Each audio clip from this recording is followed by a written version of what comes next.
ಪ್ರವಾಸಿ ಪ್ರಪಂಚದ ಟ್ರಾವೆಲ್ ಬುಲೆಟಿನ್ಗೆ ಸ್ವಾಗತ. ನಾನು ಸ್ವಾತಿ ಕೃಷ್ಣ. ಈಗ ಹೆಡ್ಲೈನ್ಸ್.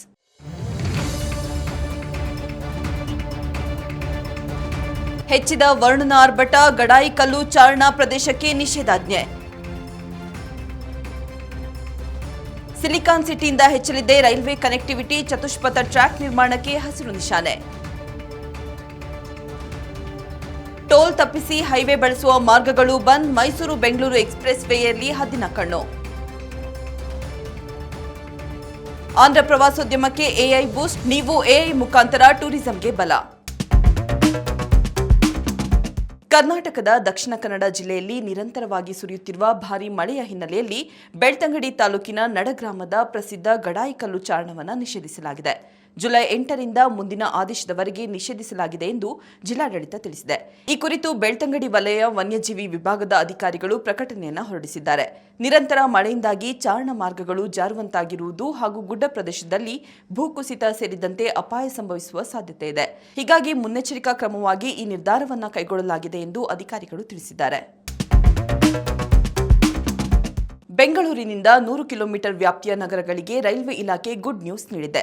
ತುಮಕೂರು, ಗೌರಿಬಿದನೂರು, ಮೈಸೂರು ಮತ್ತು ಕೋಲಾರ ಮುಂತಾದ ನಗರಗಳಿಗೆ ಚತುಷ್ಪಥ ರೈಲ್ವೆ ಕನೆಕ್ಟಿವಿಟಿ ನೀಡುವುದಾಗಿ ಕೇಂದ್ರ ಸಚಿವ ವಿ ಸೋಮಣ್ಣ ತಿಳಿಸಿದ್ದಾರೆ.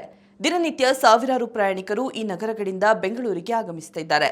ಇತ್ತೀಚಿನ ದಿನಗಳಲ್ಲಿ ರೈಲು ಬಳಕೆ ಗಣನೀಯವಾಗಿ ಏರಿಕೆಯಾಗಿದೆ. ಹೀಗಾಗಿ ಚತುಷ್ಪಥ ರೈಲ್ವೆ ಕನೆಕ್ಟಿವಿಟಿ ಪ್ರಸ್ತಾಪ ಮಾಡಲಾಗಿದೆ. ಈ ಕುರಿತು ಸಚಿವರೊಂದಿಗೆ ಚರ್ಚೆ ಮಾಡಿ ಕಾಮಗಾರಿಗಳಿಗೆ ಚಾಲನೆ ನೀಡಲಾಗುವುದು ಎಂದು ವಿ ಸೋಮಣ್ಣ ತಿಳಿಸಿದ್ದಾರೆ.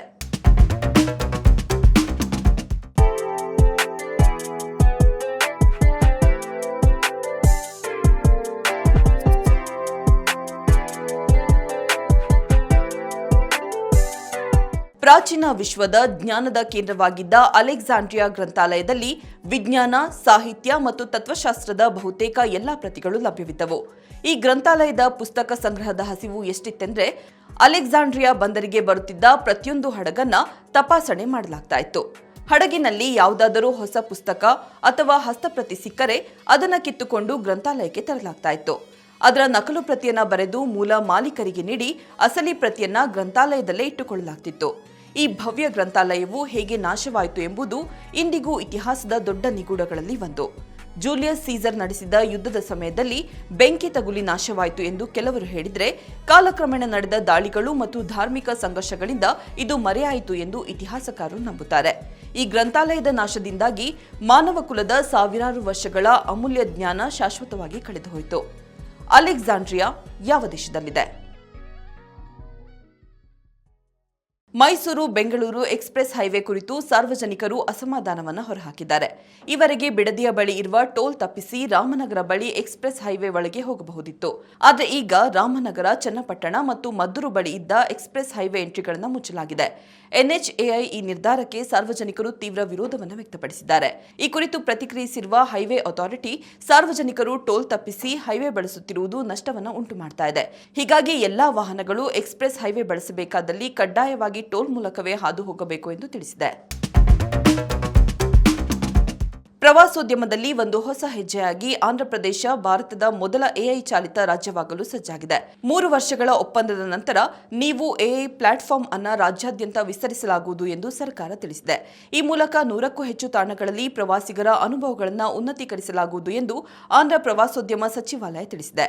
ಪ್ರವಾಸಿಗರು ತಾಣಗಳ ಕುರಿತು 130ಕ್ಕೂ ಹೆಚ್ಚು ಭಾಷೆಗಳಲ್ಲಿ ಕ್ಯೂಆರ್ ಕೋಡ್ಗಳ ಮೂಲಕ ಸುಲಭವಾಗಿ ಮಾಹಿತಿಯನ್ನು ಪಡೆಯಬಹುದು.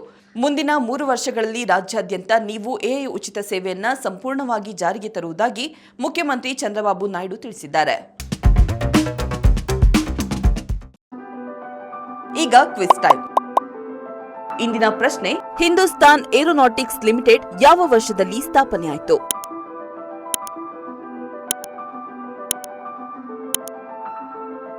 ಸರಿಯಾದ ಉತ್ತರವನ್ನ ಕಾಮೆಂಟ್ ಮೂಲಕ ತಿಳಿಸಿ. ಇದಾಗಿತ್ತು ಇವತ್ತಿನ ಟ್ರಾವೆಲ್ ಬುಲೆಟಿನ್. ನೋಡ್ತಾ ಇರಿ ಪ್ರವಾಸಿ ಪ್ರಪಂಚ, ವಿಹಾರವೇ ವಿಶ್ವ. ನಮಸ್ಕಾರ.